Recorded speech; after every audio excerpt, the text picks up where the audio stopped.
player of the game, career high. First double-double in the seniors division. We have Chris Hobilla unleashed dito sa broadcast team. Parang mabigat yung natanggal sa likuran niya. Okay, Chris, unahin ko muna because it's your first year dito sa Mapua Cardinals. First time mo rin syempre sa collegiate game. Eto, parang nakawala ka dito. Parang loose na loose ka sa court. And, you know, I feel like we saw the Chris Hobilla that we're used to seeing nung nandun ka pa sa San Beda. Anong pakiramdam na nakakuha ka ng gantong performance sa ika-4 na laro mo pa lang dito sa college?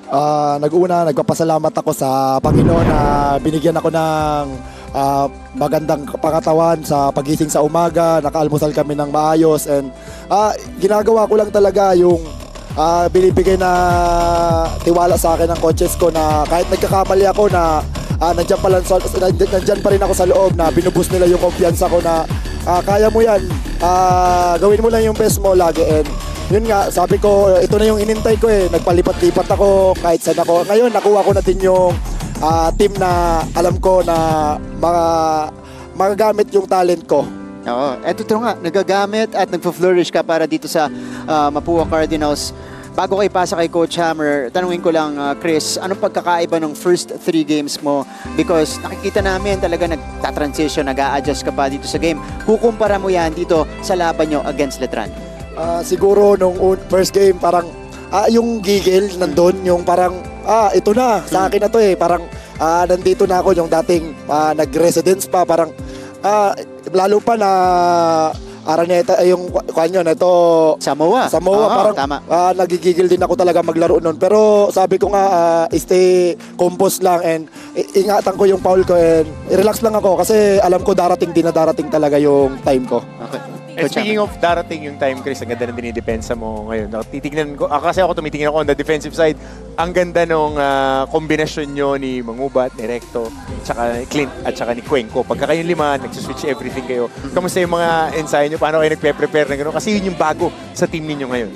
Siguro, sabi nga ni Cap Clint, ni Coach, manalo kami, matalo kami. Pukpuk pa rin kami sa ensayo. Walang manalo ngayon, walang natalo bukas. Parang lagi lang kami na compose lang lagi kami sa ensayo, pukpukan.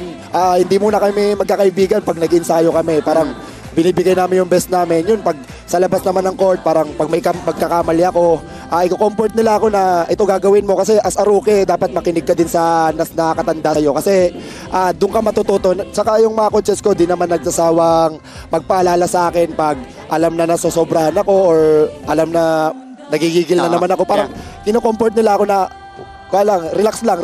Grabe yung support system mo dito, no? Nakikipagkwentuhan pa lang ako, ginaganahan na ako maglaro eh. Oo nga eh. Ito naman, on a lighter note, Chris, kailan namin makikita si Chris Hobilla sumalpak dito sa seniors? Kasi ang dami nating highlights niyan mula sa juniors division and we're always hyped up nung nakikita natin yan doon. Kailan natin yung makikita dito? Siguro, pag may time lang talaga. Naging mature na din kasi ako dati. Yung laro ko, bara-bara lang. Ngayon talaga, kailangan ko maging role player. Kasi alam naman natin, may Clint Escamis. Tanggap ko na kung anong role ko. Rebound, pag meron. Atake, pag wala. Okay lang. Ganun talaga. Pag kailangan mo talaga mag-adjust. Kasi sabi nga ni Coach, pwede ka maging artista. Kung ano yung ginampanan mong role. Gusto ko yun. Baka makuha na sparkle. Hindi ko akala ko iba yung word na mag-iendang sentence. Artista. Pwede. Pwede. Pag binigyan ka talaga ng role, gampanan mo. Parang kung hindi ka tumatawa ka. Ayun. Ibang klase talaga to. Chris Hobilla.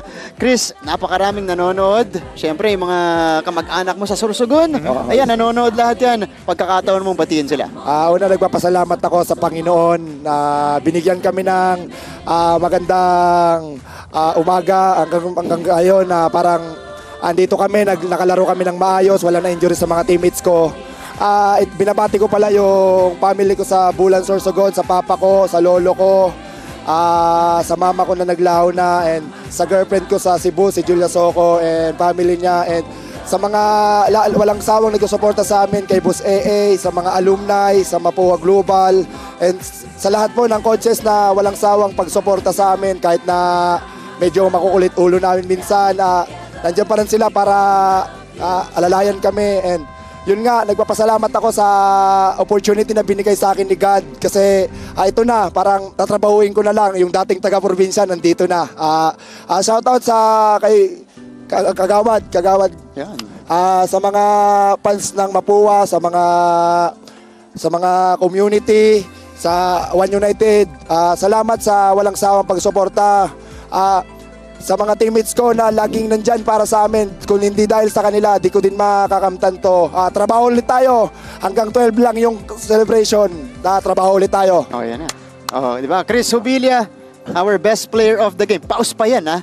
Masanay ka na, ha? masanay Dapat masanay ka na na. rin kami sa'yo, ha? Pero kumpleto yung listahan. Siyempre, Chris, congratulations. Deserve mo tong moment na to. Deserve mo tong player pwede mo ba, diba? of the game recognition. Sige, Sige mo! Sige mo!